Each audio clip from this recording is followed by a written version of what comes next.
الله وبركاته. إن الحمد لله نحمده ونستعينه ونستهديه ونستغفره ونعوذ بالله من شرور أنفسنا ومن سيئات أعمالنا. من يهده الله فلا مضل له ومن يضلل فلا هادي له. أشهد أن لا إله إلا الله وحده لا شريك له وأشهد أن محمدا عبده ورسوله. اللهم صل وسلم على محمد وعلى آله وصحبه والتابعين بإحسان إلى يوم الدين وبعد. Rabbi syurah li sadri, wahai Tuhanku, lapangkanlah dadaku ini, wa yassir li amri, dan permudahkanlah urusanku, wahlul 'uqdatan min lisani, dan uraikanlah kekeluhan lidahku, yafqahu qawli, supaya mereka memahami kata-kataku ini. Saudara-saudari, tuan-tuan, perempuan, muslimin, muslimat, mudah-mudahan dirahmati dan diberkati oleh Allah Subhanahu wa ta'ala. Sambungan pengajian fiqh manhaji berdasarkan mazhab Imam Asy-Syafi'i. Malam ini kita sambung daripada pengajian yang lalu. Yang lalu kita telah bincangkan berkenaan dengan kedudukan Al-Quran dalam fiqh. Bagaimana kedudukan Al-Quran dalam fiqh, dalam fiqh. Maka pada malam ini sambungan kepada perbincangan itu ialah kedudukan dan peranan as-sunnah ataupun hadis Nabi sallallahu alaihi wasallam. Berdasarkan kitab fiqh manhaji ni, dia sebut as-sunnah ialah semua yang diambil daripada Nabi sallallahu alaihi wasallam, sama ada perkataan Nabi ataupun perbuatan Nabi ataupun pengakuan dia, takrir dia. Maknanya benda yang Nabi cakap itu dikira sebagai sunnah, benda yang Nabi buat pun dikira sebagai sunnah, dan benda yang Nabi diam, benda tu berlaku depan Nabi, kan, benda tu berlaku depan Nabi, dan Nabi tidak membantah ataupun tidak melarang perkara yang berlaku depan baginda, itu pun dikira sebagai sunnah. Baik, maka dalam kitab kita ini dia bagi beberapa contoh untuk memperjelaskan tentang peranan as-sunnah sebagaimana yang dia sebutkan. Hadis yang pertama sebagai contoh untuk menyebut bagaimana Nabi cakap benda tu. Nabi sendiri cakap. Apa dia? Iaitu hadis yang diriwayatkan oleh Imam Bukhari dan Imam Muslim. Bila hadis tu diriwayatkan oleh Imam Bukhari dan Imam Muslim, biasanya kita sebut, dikenali sebagai muttafaqun alaih, disepakati oleh Imam Bukhari dan Imam Muslim. Itu hadis sibabul muslim fusuqun wa qitaluhu kufr. Maksud dia, sibabul muslim, mencaci ataupun mencela orang Islam itu fusuq. Fusuq bahasa Melayu kita fasik. Wa qitaluhu, manakala memerangi orang-orang Islam itu hukumnya adalah kufur. Baik, itu hadis sebagai contoh bahawa hadis ini Nabi yang cakap. Dia keluar daripada lisan, daripada lidah Nabi kita Muhammad sallallahu alaihi wasallam sendiri. Baik, muslimin muslimat sekalian, kita hurai sedikit hadis ni. Apa maksud sibabul muslimi fusuq wa qitaluhu kufr? Mencaci orang Islam itu hukumnya adalah fasik, manakala memeranginya adalah kufur. Baik, kita tengok di antara beberapa huraian para ulama berkenaan dengan hadis ini. Baik, antaranya apabila dibincangkan berkenaan dengan hadis ini, apa yang kita boleh sebut ialah apakah kedudukan fusuk ataupun fasik dalam ajaran Islam. Maka apabila kita melihat di dalam Al-Quran, umpamanya surah Al-Hujurat, surah Al-Hujurat ayat yang ke-7. Qala Allah Ta'ala wa karraha ilaikumul kufra wal fusuqa wal isyana wal isyan. Baik. Maknanya fusuk itu, fasik itu dia duduk antara dua benda. Dia duduk di antara dua kedudukan yang hina dalam ajaran Islam. Yang pertamanya, yang paling atas sekali, yang paling hina sekali, yang paling besar dosanya ialah kufur. Al-kufra. Kalau tuan-tuan boleh tengok di situ, wa karraha ilaikum al-kufra. Nombor satunya al-kufra. Kufur, kekafiran, kekufuran. Itu nombor satu. Yang tengah-tengah itu ialah, siapa yang boleh nampak tu, yang color biru, yang color biru gelap. Yang tengah-tengah itu ialah wal fusuqa, yang kita kata fasik itu, kefasikan. Itu dia duduk di tengah-tengah. Yang ketiganya ialah wal isyan. Dan wal isyan maknanya orang yang buat dosa, yang buat maksiat. Baik, maknanya kalau kita dengar istilah ni, tuan-tuan kena tahu ada tiga istilah. Satu kufur, yang kedua fusuk ataupun fasik, yang ketiganya isyan, maksiat ni. Baik, tiga ni semuanya dosa, semuanya benda yang dibenci oleh Allah Ta'ala, yang dilarang oleh Allah Ta'ala berdasarkan surah Al-Hujurat ayat yang ke-7. Sebab ayat ni Allah Ta'ala kata wa karraha ilaikum, kan? Benda ni benda yang dibenci, yang tidak disukai, yang dilarang oleh Allah Ta'ala. Nombor satunya ialah al-kufr, kekufuran. Kekufuran di sini maknanya al-khuruj minal millah, keluar daripada millah, keluar daripada agama. Dia dosa, dia maksiat juga. Tapi dosa dia, maksiat dia sampai tahap dia terkeluar daripada agama. Maknanya dia bukan lagi menjadi orang Islam. Yang nombor tiga tu, tuan-tuan sekalian, sebab fusuk ni tengah-tengah, kita tengok yang nombor tiga itu ialah wal isyan. Orang yang buat dosa. Dosa ni sebagaimana yang kita tahu, dia ada dosa besar, dia ada dosa kecil. Kan? Siapa yang kekal melakukan dosa kecil, ataupun siapa-siapa yang melakukan dosa besar tanpa dia bertaubat kepada Allah Ta'ala, dia jadi fasik. Itu fasik tu.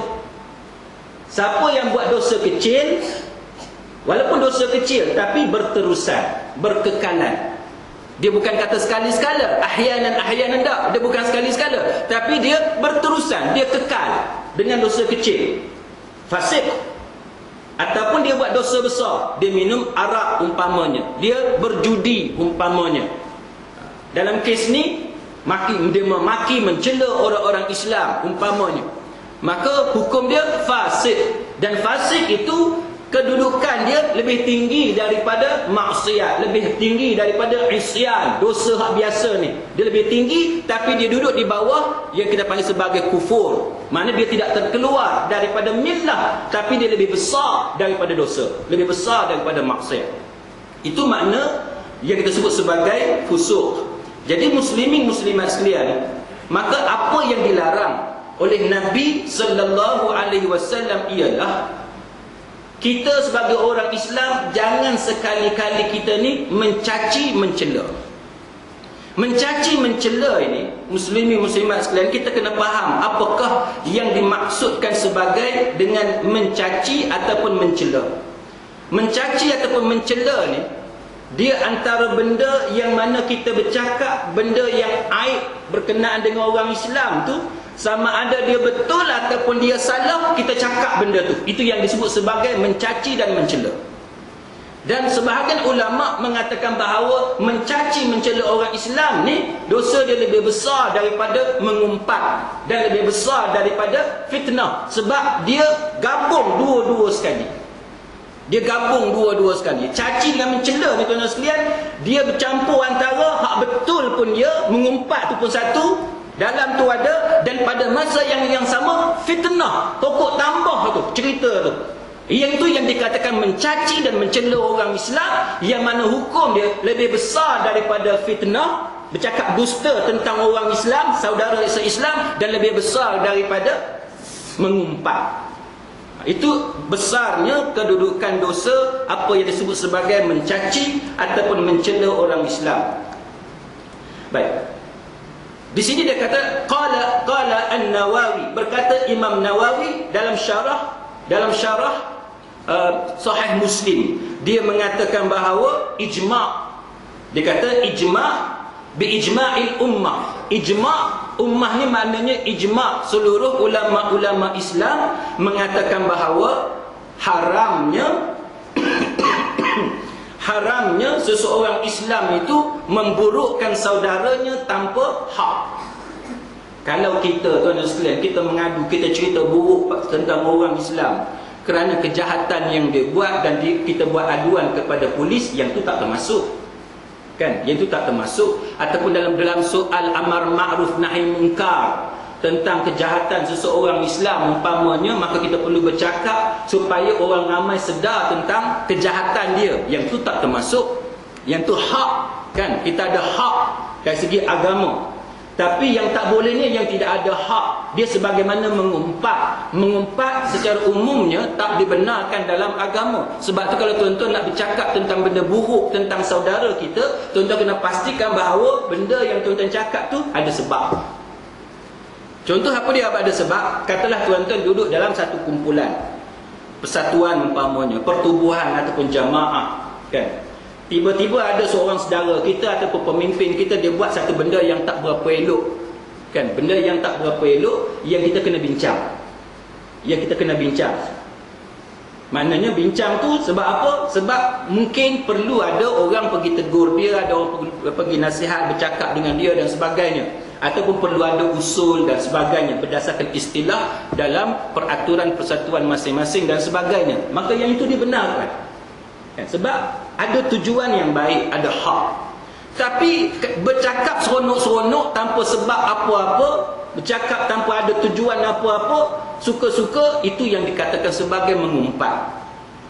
Maka itu tidak dibenarkan dalam agama. Dan Al-Imam Nawawi rahimahullahu ta'ala menyebut tentang hal-hal ini sebagai perkara yang mana berlaku ijma' di kalangan ulama Islam tentang perkara-perkara seumpama ini. Baik. Muslimin muslimat sekalian, kemudian kita lihat satu contoh yang lain pula daripada Aisyah radhiyallahu anha. Apabila ditanya tentang apakah yang dibuat oleh Rasulullah sallallahu alaihi wasallam di rumahnya, yakni di rumah Nabi. Ini satu hadis yang lain pula, contoh yang lain. Baik, contoh ni tuan-tuan sekalian, contoh nak sebut Nabi tak cakap ni, sunnah ni Nabi tak cakap. Tapi sunnah ni dalam bentuk perbuatan Nabi. Benda yang Nabi buat. Hal keadaan Nabi. Nabi tak cerita, tapi orang lain yang tengok keadaan Nabi tu, dia cerita hal keadaan Nabi. Itu pun kita panggil sebagai sunnah, ataupun kita panggil sebagai hadis. Maka dia bagi contoh di sini dalam kitab Fiqh Manhaji ni, dia bagi contoh bila ada orang tanya kepada Aisyah radhiyallahu anha, Nabi buat apa bila Nabi duduk di rumah? Nabi buat apa? Dalam hadis ini, hadis Imam Bukhari juga tuan-tuan, dia kata ma kana an-nabiyyu sallallahu alaihi wasallam yasna'u fi baitihi. Rasulullah dia kata apa Nabi buat masa dia duduk di rumah? Qalat, maka berkata Aisyah. Aisyah jawab, kana yakunu fi mihnati ahlihi fa idza hadaratis salatu qama ilaiha. Dia kata Nabi ni bila dia duduk kat rumah, benda apa Nabi buat? Dia kata Nabi melakukan kerja keluarganya. Maknanya Nabi membantu kerja rumah. Nabi membantu kerja rumah, yakni membantu kerja-kerja yang dilakukan oleh ahli keluarga Nabi. Dan apabila tiba waktu solat, kalau bahasa kitanya, masuk je waktu semayang, dengar azan, Nabi pergi menunaikan solat. Jadi kalau kita hari ni, tuan-tuan sekalian, kita nak ikut sunnah Nabi, sunnahnya apa dia? Antaranya hak ni. Apa dia hak ni? Apa dia? tolong buat kerja rumah. Orang lelaki dia tak jatuh standard dia kalau dia tolong isteri dia buat kerja rumah. Saya malam ni saya nak masuk dalam bakul nak angkat sendiri, boleh tak? Nak masuk dalam bakul nak angkat sendiri, boleh kan? Rumah saya yang saya duduk sewa ni tuan-tuan, tak tahulah kebetulan ke apa. Saya mula-mula saya duduk tengok, saya tak cakap apa-apa, tapi isteri saya yang cakap. Dia kata, abang, jiran kita kiri dengan kanan ni serupa dengan abang, dia kata. Saya kata, apa dia? Dia kata, dua-dua jiran kita kiri dengan kanan, suami dia yang sidai baju. Mana saya pun duduk sidai baju, yang jiran belah kanan pun suami duduk sidai baju, yang jiran belah kiri pun suami duduk sidai baju, tak pernah nampak bini dia sidai baju. Ni kita kata angkat, masuk dalam bakul angkat sendiri ni.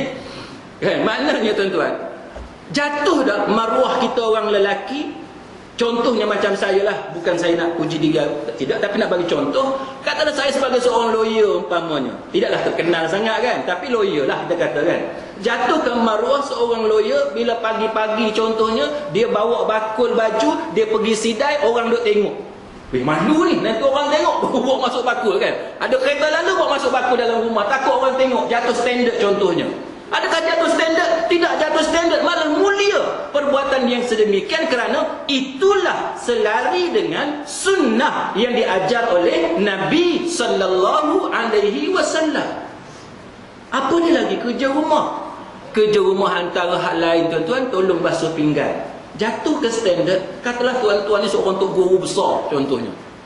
Tok guru hebat lah kan, masuk TV9 tanyalah ustaz dan sebagainya.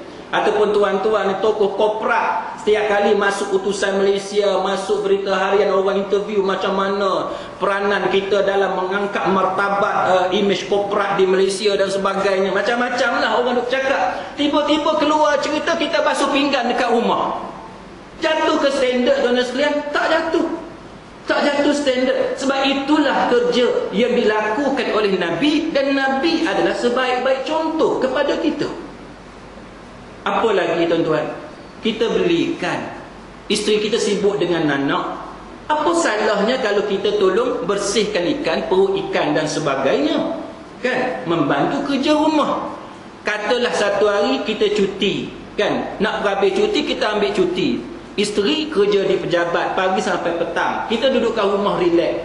Apa salahnya ambil mop, pergi mop tangga, kan? Bagi hilang debu dengan habuk-habuk dan sebagainya. Ke orang kata, apa ni jantan jadi perempuan dah? Ada orang kata gitu ke? Tak. Itu sunnah Nabi sallallahu alaihi wasallam. Jadi kalau kita mendakwa, kita seorang yang berpegang teguh kepada sunnah Nabi, maka kerja-kerja rumah itu janganlah kita biarkan ianya dilakukan oleh isteri kita secara bersendirian. Kalau kita benar-benar inginkan pahala di sisi Allah Subhanahu wa taala, kita nak kumpulkan pahala sebagai bekalan untuk hari akhirat, tolonglah isteri kita melakukan kerja-kerja di rumah. Ini contoh yang kita kata hadis ataupun sunnah yang mana tak keluar daripada mulut Nabi. Nabi tak cakap benda ni, tapi Aisyah yang cerita hal keadaan Nabi ketika Nabi berada di rumah. Ini contoh hadis tuan-tuan sekalian. Baik. Contoh yang ketiga contoh yang ketiga tuan-tuan sekalian, contoh Nabi tak buat. Nabi tak buat ni. Dan Nabi pun tak cakap. Tapi benda tu dibuat oleh orang lain. Dibuat oleh orang lain, Nabi tak kata apa. Kan? Nabi tak larang. Benda tu berlaku depan Nabi. Maka itu pun dikira sebagai hadis ataupun dikira sebagai sunnah. Apa dia?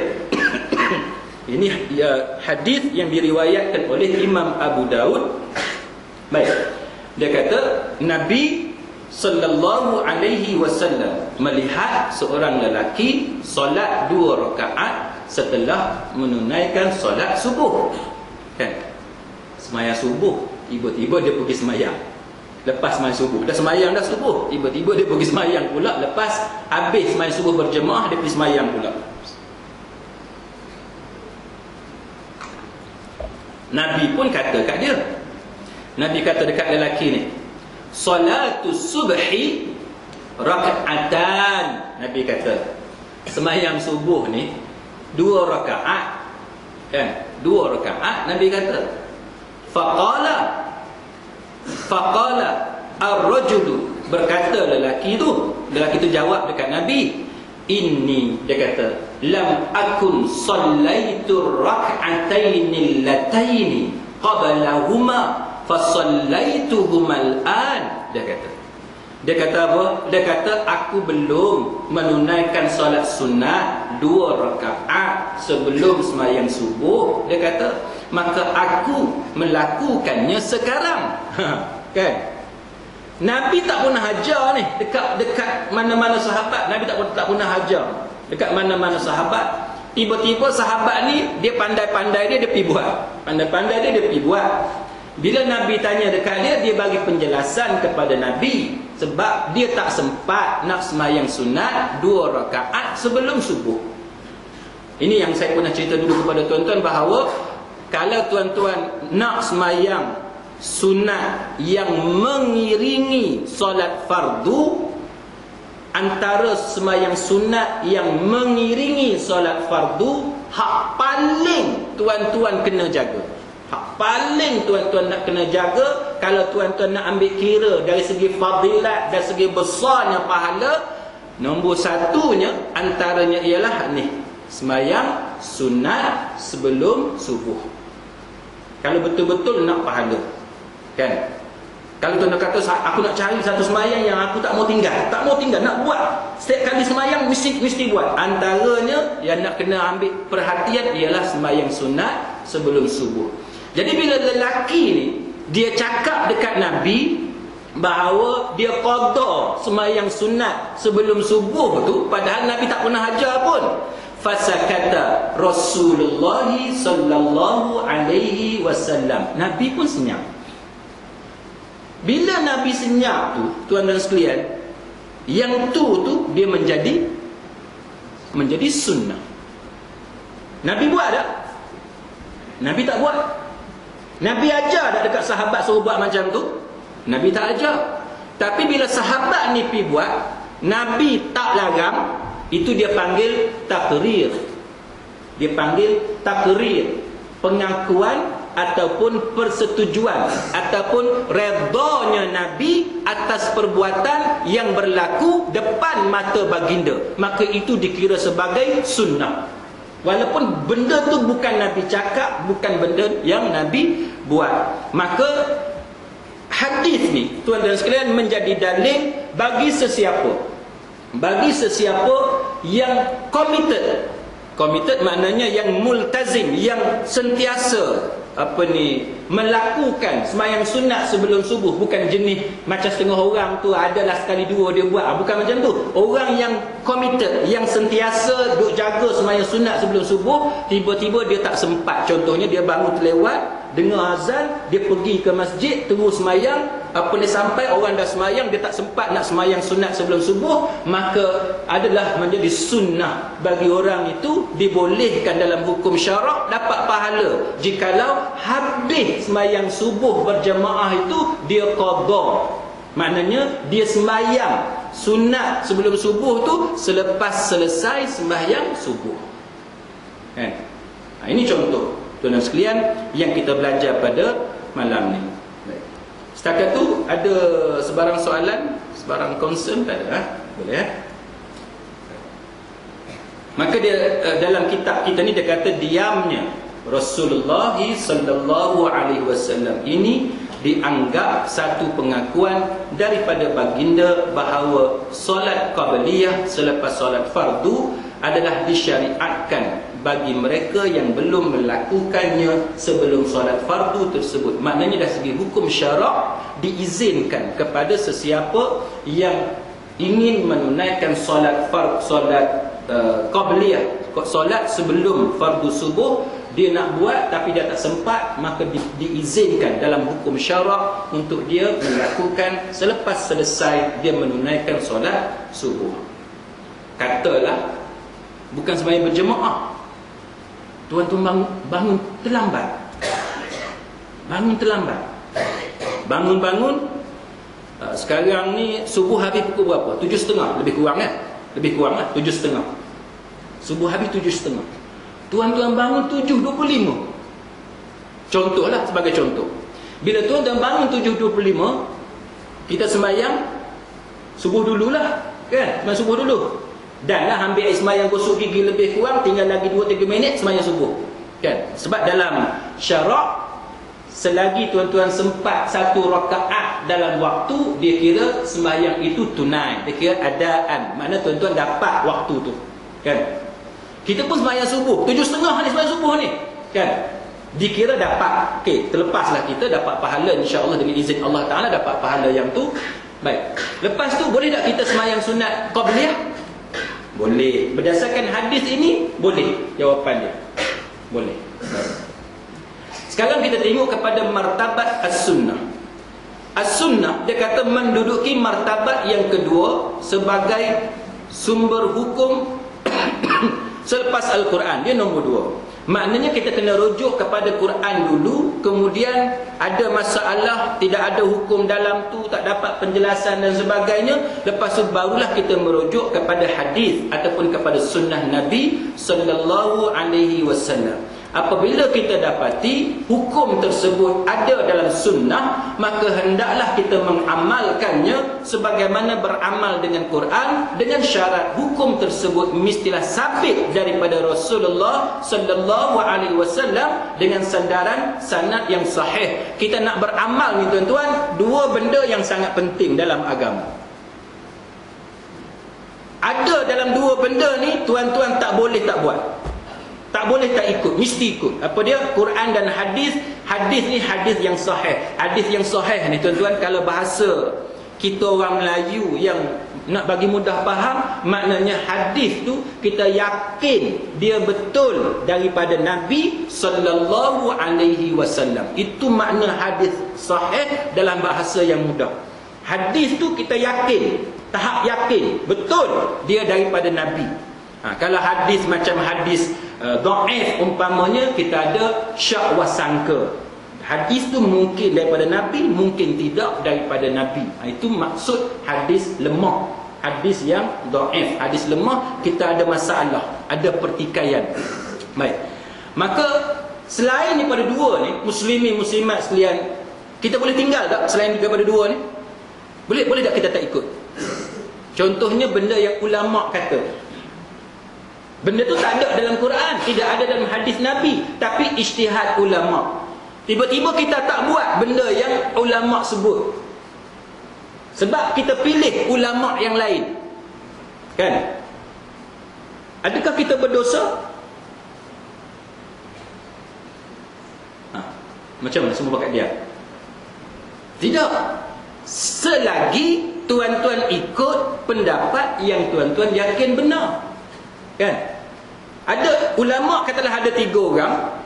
3 ni bagi pendapat yang berbeza. Tuan-tuan nilai antara 3 orang ni, tuan-tuan rasa hak nombor 1 ni betul. Maka bila tuan-tuan pilih yang nombor 1, bermakna tuan-tuan tak ikut yang nombor 2. Tuan-tuan tak ikut yang nombor 3. Betul tak? Tapi tuan-tuan masih mengikut pendapat ulama. Kan? Maka adakah kita berdosa kerana tak ikut ulama yang kedua? Tak ikut ulama yang ketiga kerana kita pilih ulama yang pertama? Adakah berdosa? Tak. Yang berdosanya, kalau Quran kata kita tak ikut, itu berdosa. Benda yang sunnah kata kita tak ikut, benda yang wajib, sunnah kata wajib, kita tak ikut, itu berdosa.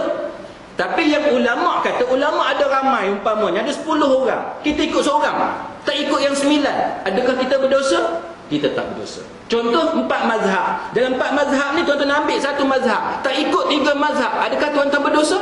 Sebab tak ikut 3 mazhab. Kalau kita kira berdosa, beratlah. Maknanya siapa yang ikut mazhab Syafi'i, semua hak yang Hambali, Maliki, Hanafi semua berdosa. Kan? Siapa yang ikut Hambali, semua ikut Syafi'i, Maliki, Hanafi semua berdosa. Ayat tu teruk lagu tu.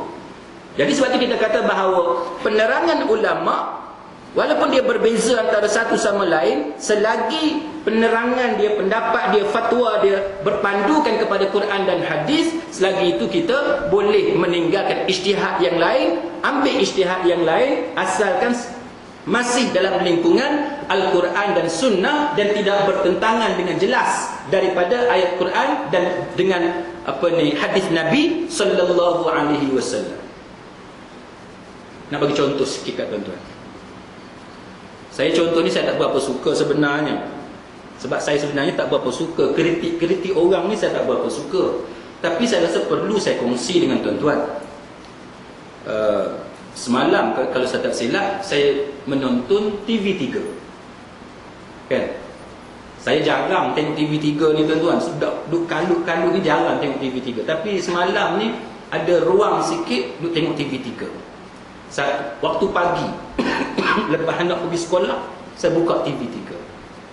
Ada satu rancangan di mana tetamu yang dijemput pada pagi semalam, kalau saya tak silap semalam ke 2 hari lepas, tetamu yang dijemput ini satu ustaz yang terkenal lah, saya tak mahu sebut nama dia, satu ustaz yang terkenal dalam bab-bab apa yang popular dalam masyarakat kita ni dipanggil sebagai perubatan Islam. Dalam masyarakat kita ni kita panggil perubatan Islam, walaupun saya sendiri dan beberapa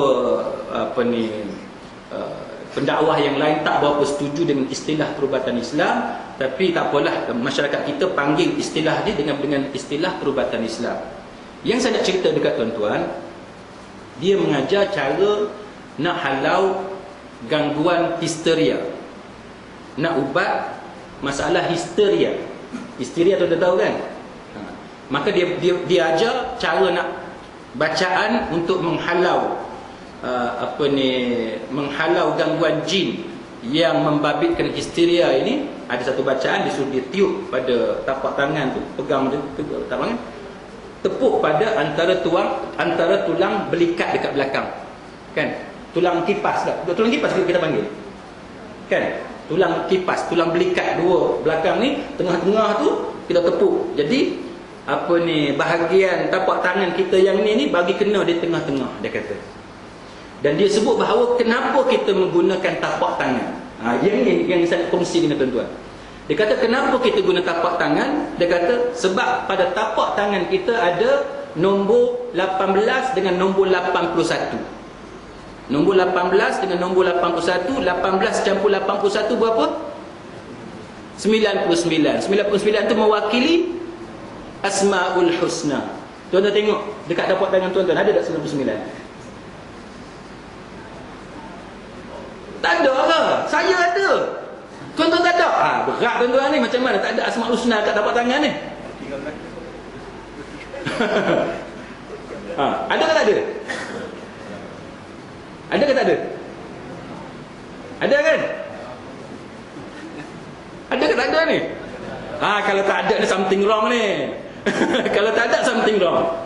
Ada kan? Saya tengok semua orang ada. Takkan orang tu berdua tak ada. Semua orang ada ni. Betul tak? Nampak? Kan? 18 atau 18? Kan? 18 tu macam alif nombor 1 tu. Kan? Lepas tu macam tu kan? Macam V terbalik macam V terbalik. Kan? Satu macam nombor 1 macam V terbalik. Itu 18 dalam bahasa Arab kan? 18. 81 macam mana 81? V terbalik mula-mula, V terbalik mula-mula, lepas tu 1. Itu 81. Ambil tengok tapak tangan tu ada tak? 18 dengan 81 ada tak? Ada. Ada. Jadi tokoh ni dia menyatakan bahawa sebab itu kita menghalau hantu syaitan berkaitan dengan histeria ini dengan menggunakan tapak tangan yang padanya ada 99 Asmaul Husna. Saya bab ni saya gaul kepala tuan-tuan. Bab ni saya duk gaul kepala. Saya pun duk macam itulah kan. Saya tak mau komen apa-apa, cuma saya nak bagi tahu kepada tuan-tuan bahawa katalah tuan-tuan tak mau terima benda tu kan. Tuan-tuan tak mau terima benda tu. Boleh tak tuan-tuan tak mau terima? Boleh. Sebab bila dia mendakwa itu adalah 18 dan itulah 81 mewakili Asmaul Husna, kita nak tanya dalil mana dia pakai. Sebab benda ni berkaitan dengan agama. Bila berkaitan dengan agama, tak ada benda lain tuan-tuan. Nombor 1 Quran, nombor 2 hadis Nabi, sunnah Nabi. Selain daripada 2 ni tuan-tuan sekalian, kita nak tanya dia ambil kat mana. Dan kita bimbang, bukan setakat benda ni boleh tak boleh kita ambil, tapi yang kita bimbang takut kalau-kalau tersesat jalan. Saya tak tuduh sesat jalan, tapi bimbang kalau tersesat jalan, sebab benda ni tuan-tuan sekalian tak pernah diajar, kan? Tak pernah diajar dalam pengajian Islam. Tuan-tuan bacalah Quran, tafsir dan sebagainya, tuan-tuan bacalah hadis-hadis Nabi, tak pernah diajar tentang hal ini. Jadi muslimin muslimat sekalian, itu antara contoh, dan saya tak maulah mengkritik dengan kritikan yang keras. Cuma pada pandangan peribadi saya adalah lebih baik kita berhati-hati sebelum mengeluarkan kenyataan seperti ini, sebab dia membabitkan agama. Apatah lagi kita yang bercakap itu, kita adalah tokoh dalam bidang tersebut. Kita bimbang orang ramai percaya cerita tu, maka dia terbawa-bawa dalam masyarakat. Akhirnya masyarakat terima benda tu sebagai akidah, sebagai kepercayaan dia, pegangan dia. Yang tu yang kita bimbang. Jadi mudah-mudahan bila kita tahu tentang hal seperti ini, kita ambil langkah berwaspada. Baik. Kemudian kita tengok peranan as-sunnah adalah menjelaskan dan menerangkan isi kandungan Al-Quran. Itu peranan dia. Peranan dia bagi penjelasan. Quran cerita secara ringkas, sunnah datang, dia bagi perincian. Satu dia bagi perincian. Sebagaimana yang dijelaskan bahawa Al-Quran menyatakan dalil wajib solat dalam bentuk yang umum. Ini yang kita cerita hari tu. Quran kata sembahyang tu wajib. Sembahyang wajib. Manakala sunnah pula menerangkan dengan terperinci, secara mendalam, secara panjang lebar, cara-cara melakukannya dari segi perkataan dan perbuatan. Contoh dia kata, berdasarkan hadis Nabi sallallahu alaihi wasallam sebagaimana yang direkodkan oleh dalam Sahih Bukhari, Nabi kata, "Sallu kama raaitumuni usalli." Salatlah kamu sebagaimana kamu melihat aku solat. Maknanya semayang, kita kena semayang ni ikut sebiji-sebiji macam Nabi semayang.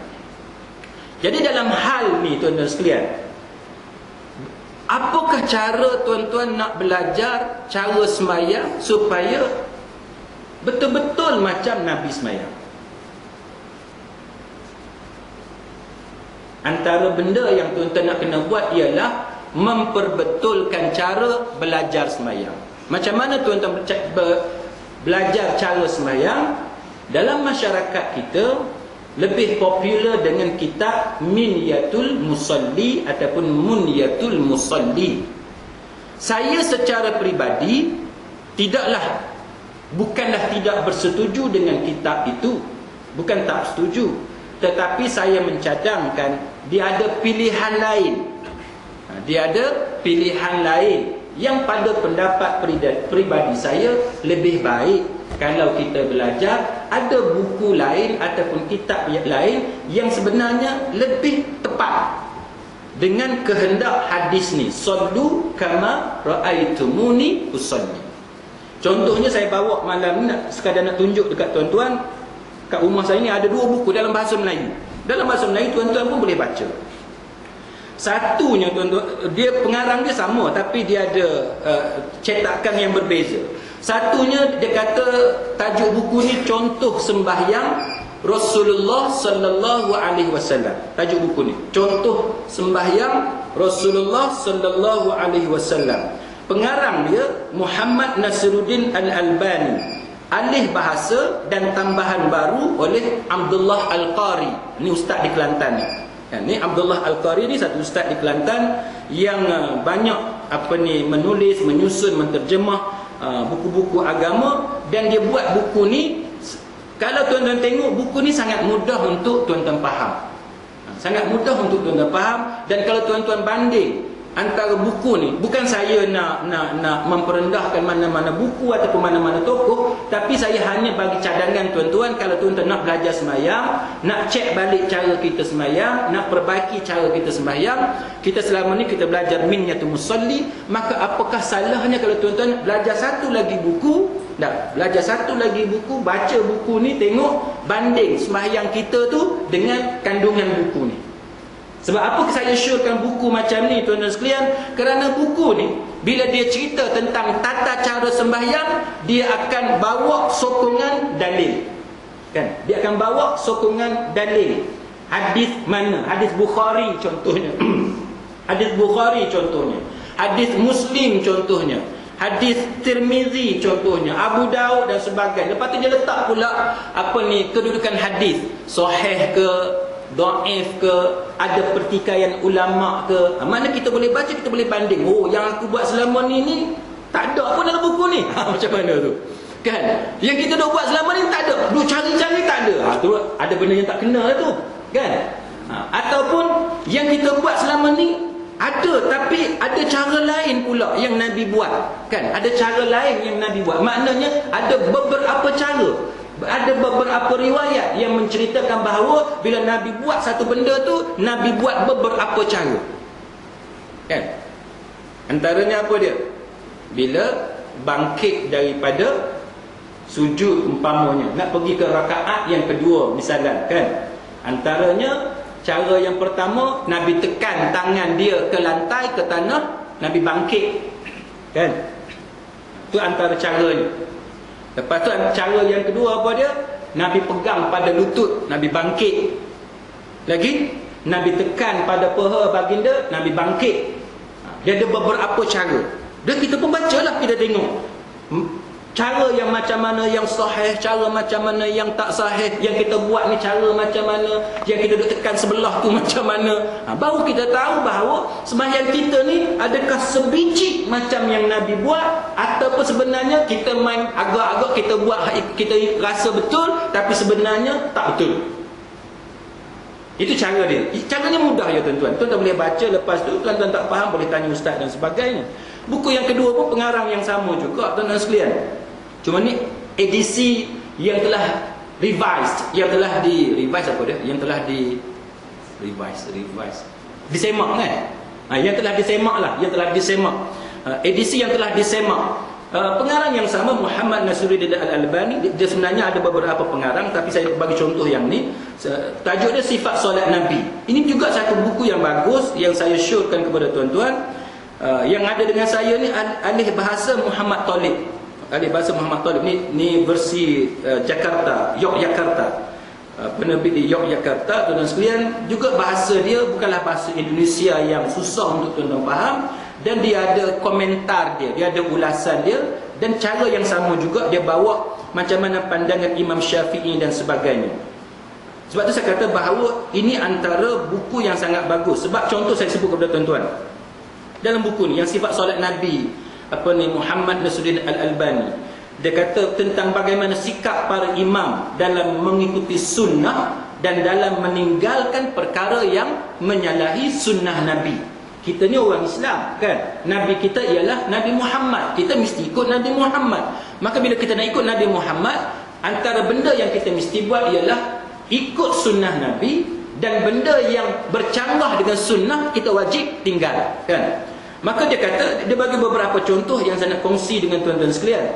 Dia kata di sini bahawa contoh yang dia boleh bagi ialah macam Abu Hanifah. Dia kata imam mazhab yang pertama, siapa dia imam mazhab yang pertama? Imam Abu Hanifah.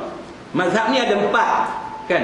Dari segi kronologinya, imam mazhab nombor satunya ialah Imam Abu Hanifah. Dia kata yang pertamanya Abu Hanifah. Nama sebenar dia Abu Hanifah Nu'man bin Thabit. Murid dia meriwayatkan pelbagai macam perkataan dan pernyataan beliau yang seluruhnya mengandungi satu tujuan, iaitu kewajipan berpegang kepada hadis Nabi dan meninggalkan sikap taksub pendapat para imam bila bertentangan dengan hadis Nabi. Dia kata, banyaklah dia panjang cerita ni, antaranya idza sahal hadis fahuwa mazhabi, yang kita biasa sebut ni, kalau satu hadis sahih itulah mazhabku dan sebagainya. Tapi antara huraian di sini yang saya nak kongsi dengan tuan-tuan sekalian ialah bagaimana kesemua imam, Malik bin Anas, Asy-Syafi'i dan sebagainya, termasuk Imam Ahmad bin Hanbal, juga memberikan kata-kata yang lebih kurang sama. Maknanya bila ikut dia, pastikan benda itu tidak bertentangan dengan hadis. Kalau ada hadis yang bertentangan dengan pendapat imam, ambil hadis, tinggalkan pendapat imam. Baik, maka dia bagi contoh. Dia bagi contoh di sini, antaranya benda yang pernah berlaku dalam mazhab Hanafi. Dia kata, contohnya dia kata, iaitu Muhammad bin Hasan dan Abu Yusuf dalam mazhab Hanafi. Dua tokoh ulama besar dalam mazhab Hanafi menyalahi gurunya. Maknanya pendapat mereka, pegangan kedua-dua imam ini tak sama dengan guru mereka sendiri, iaitu Abu Hanifah. Maknanya ulama zaman dulu dia tunjuk contoh dekat kita. Dalam kita berpegang kepada Islam ni, kita jangan taksub kepada guru. Jangan taksub kepada guru. Tuan-tuan belajar dengan ustaz mana contohnya, kan? Katalah dalam hidup tuan-tuan rasa ustaz ni yang paling bagus. Tuan-tuan pegang semua pendapat dia, itu salah. Itu salah. Bila tuan-tuan pegang semua pendapat dia, itu dah salah. Kita hanya pegang pendapat dia kalau pendapat dia benar mengikut Al-Quran dan Sunnah. Kalau pendapat dia kita tengok nampak macam samar-samar, nampak macam ada masalah dengan Quran dan hadis, yang tu wajib kita tawakuf sekejap, kita kena cek. Kalau jelas salah, wajib tinggal. Itu sikap kita yang mengaji. Kita tak boleh ikut 100% guru kita. Dan ini adalah contoh dia kata. Dia kata menyalahi gurunya Muhammad bin Hasan dan Abu Yusuf. Siapa yang mengkaji mazhab Hanafi, dia akan jumpa dua nama ni, Muhammad bin Hasan dan Abu Yusuf. Bila saya buat kajian PhD saya, tuan-tuan, antara bila kita masuk saja dalam fiqh Hanafi, masuk je fiqh Hanafi, tuan-tuan mesti baca tulisan dan pendapat Muhammad bin Hasan dengan pendapat Abu Yusuf. Mesti baca dua ni. Sebab dua ni antara ulama kanan dalam mazhab Hanafi. Sebagaimana Imam Nawawi. Bila tuan-tuan sebut Imam Nawawi, dia adalah antara imam yang paling hebat dalam mazhab Syafi'i selepas Imam Syafi'i. Kan? Dari segi ranking tu, dia ranking atas.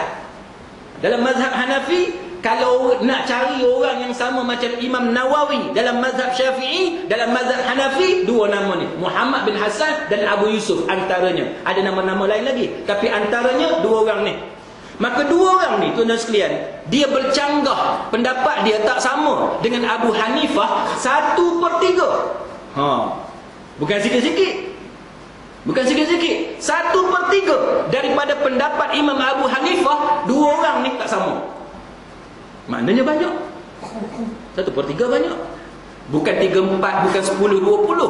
Banyak, 1/3. Imam Abu Hanifah, tuan-tuan tahu, sampai ada mazhab sendiri. Tiba-tiba dalam mazhab dia tu 1/3.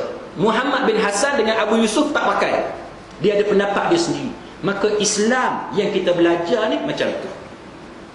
Tuan-tuan ada akal, tuan-tuan ada ilmu, ada kefahaman, tuan-tuan kena bina ilmu tuan-tuan, kefahaman tuan-tuan berdasarkan keyakinan. Jangan ikut secara taklid, buta tuli, jangan.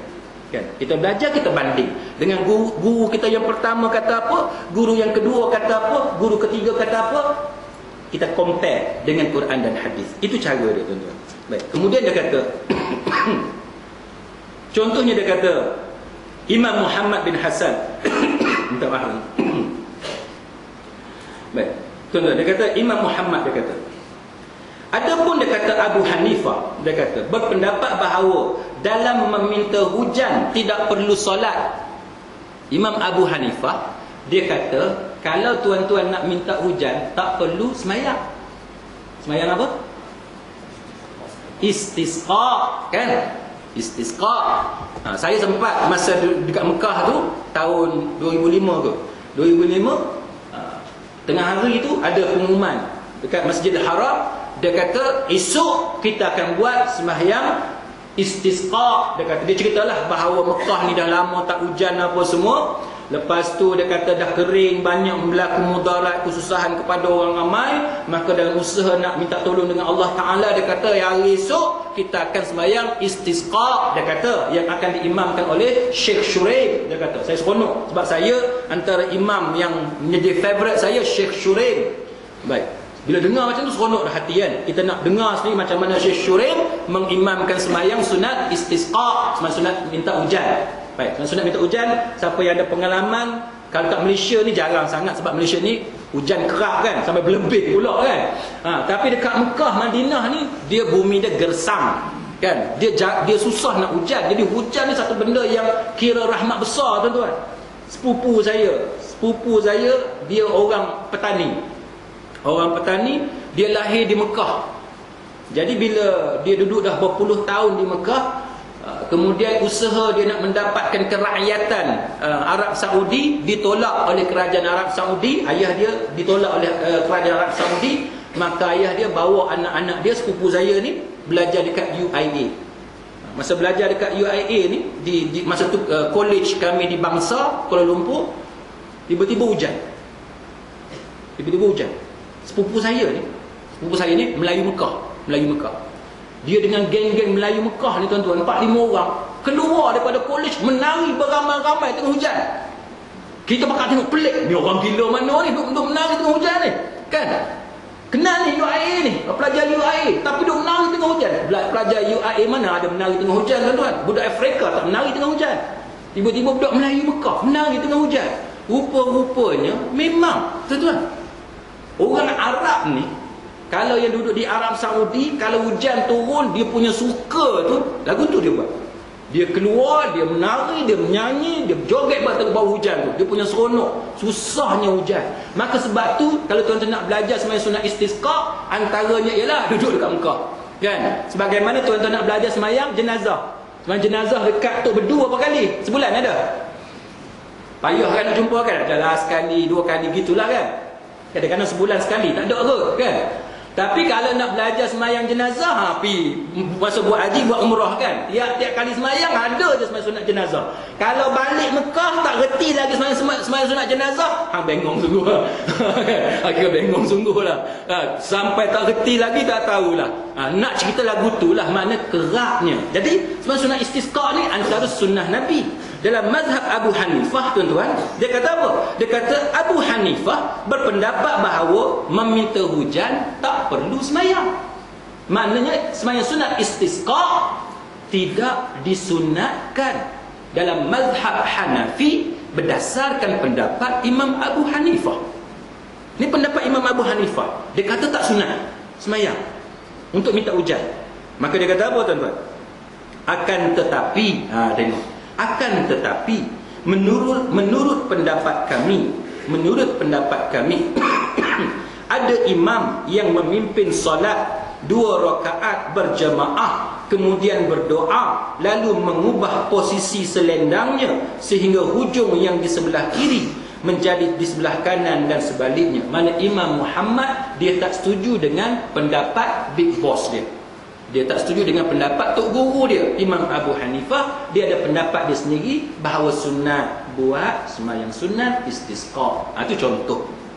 Maknanya kalau kita ada dalil, kita dah belajar, jumpa hadis tu sahih, ulama pun dalam ulasan dia kata betul, berdasarkan hadis ni sunat buat benda ni, maka hendaklah kita meninggalkan pendapat tok guru kita ambil hadis Nabi selepas dikonfirm, disyarah, dihuraikan oleh para ulama yang kita boleh percaya.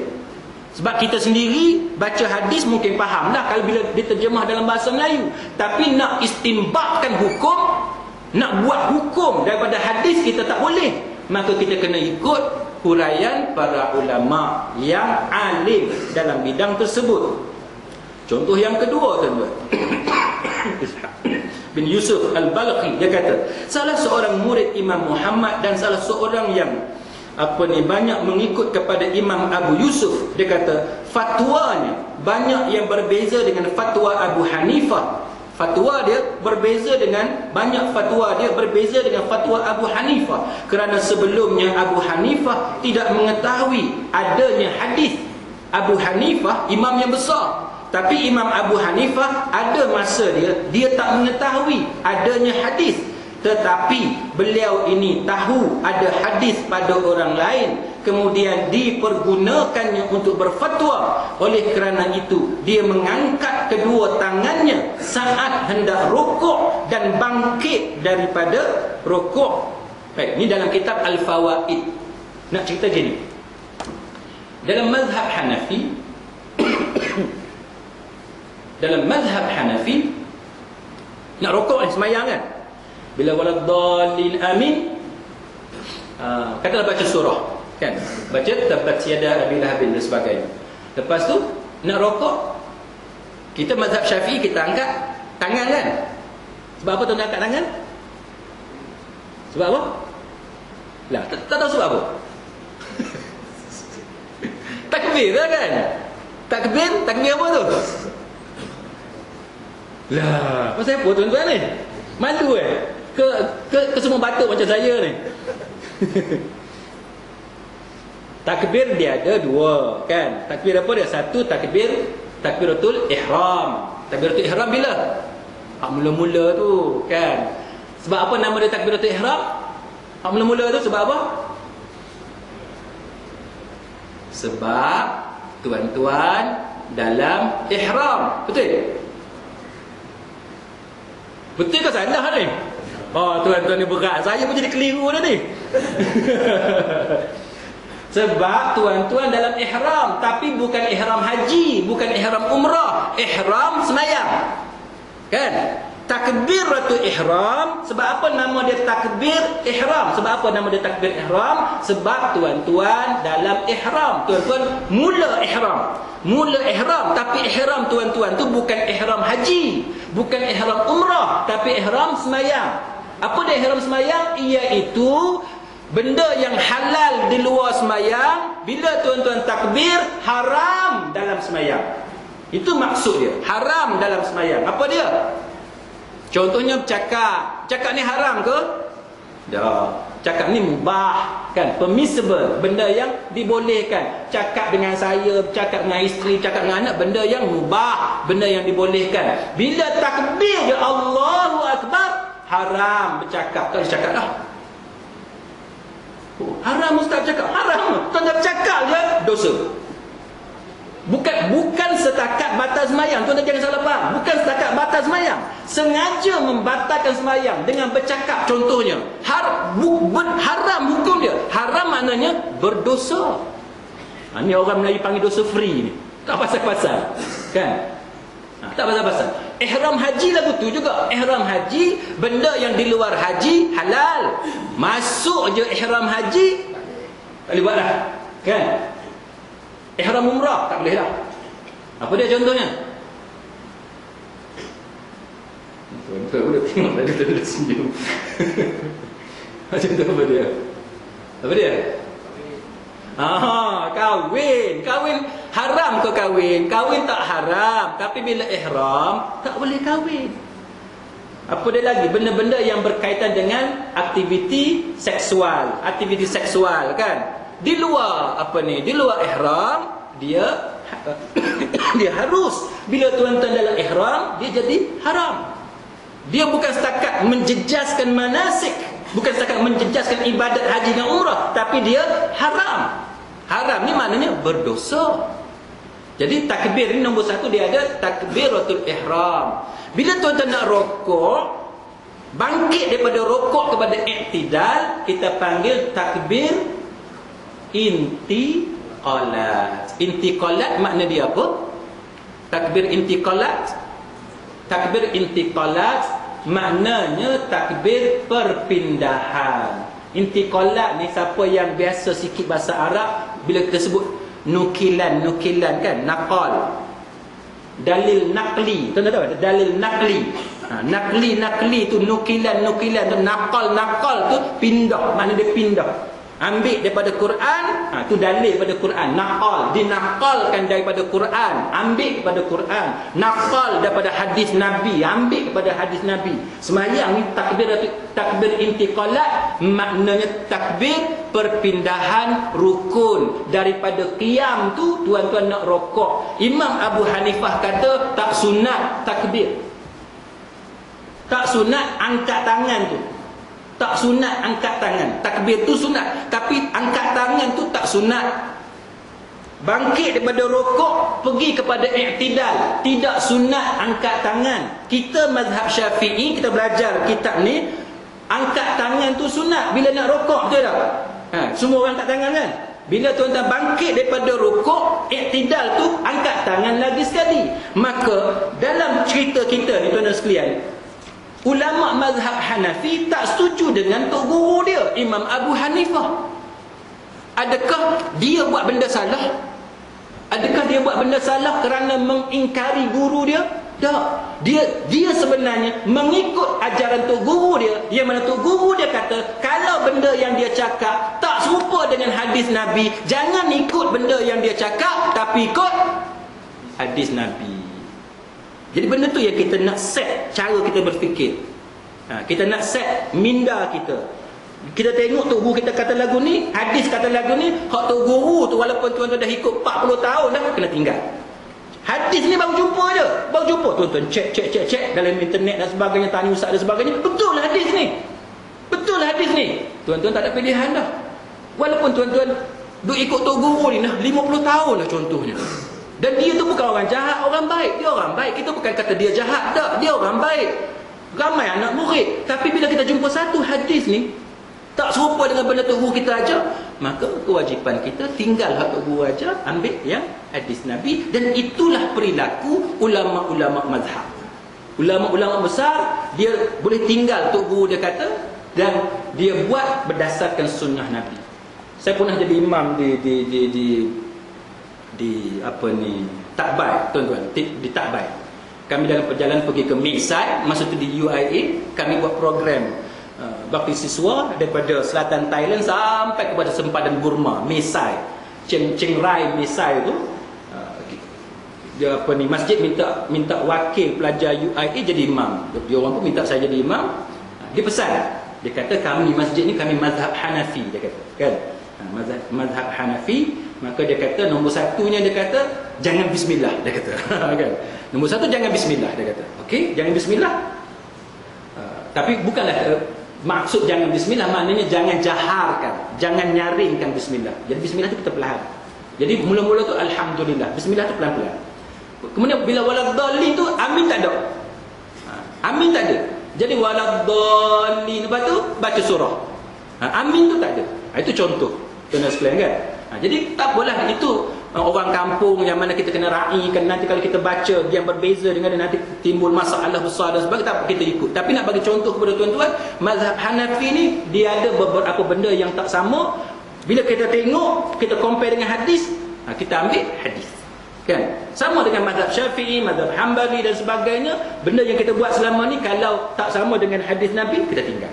Jadi muslimin muslimat sekarang kita berhenti setakat tu. Kalau tuan-tuan ada apa ni sebarang soalan, bolehlah satu dua soalan. Kalau tidak, kita tutup majlis kita pada. Ada semua soalan? Tak ada eh? Ya.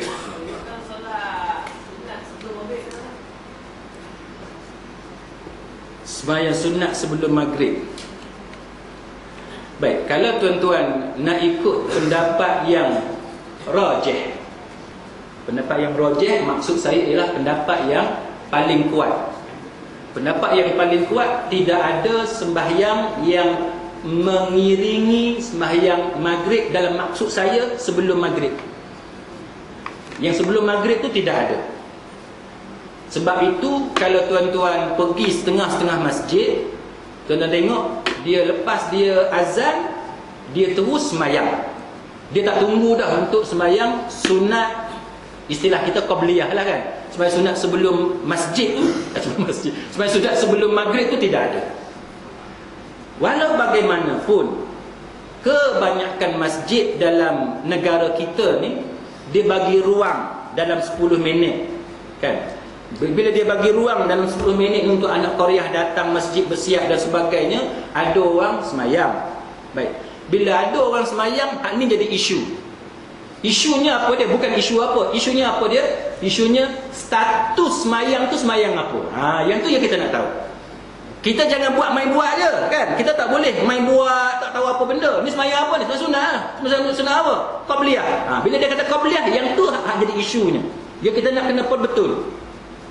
Bila kita semayang, bila ada gap antara azan maghrib dengan semayang sunat, semayang maghrib berjemaah, ada gap tu. Bila kita semayang sunat tengah-tengah tu, kita nak kena tahu semayang sunat apa. Baik, kalau kita semayang sunat dengan kepercayaan itu adalah semayang sunat qabliyah, semayang sunat sebelum maghrib, jawapan dia tidak ada nas yang benar-benar kuat yang boleh dijadikan hujjah yang meyakinkan kita untuk mengatakan bahawa adanya sembahyang sunat sebelum maghrib. Tetapi bukanlah dilarang untuk menunaikan solat sunat sebelum maghrib, sebab sembahyang sunat ni dia ada sembahyang sunat apa dia? Sembahyang sunat apa dia? Sembahyang sunat umum, dia tak terikat apa-apa. Bila masuk maghrib azan, tuan-tuan masuk sembahyang sunat, katalah tahiyatul masjid, iaitu tahiyatul masjid kan. Masalah sekarang ni tuan-tuan dah sembahyang tahiyatul masjid, lepas tu Bilal melaungkan azan, tunggu 10 minit tu tuan-tuan bangun, bangkit, angkat takbir Allahu Akbar. Yang tu kita nak kena tahu sembahyang sunat apa? Sembahyang sunat mutlak. Sembahyang sunat mutlak, dia umum lagu tu je, dia tak ada kaitan dengan maghrib.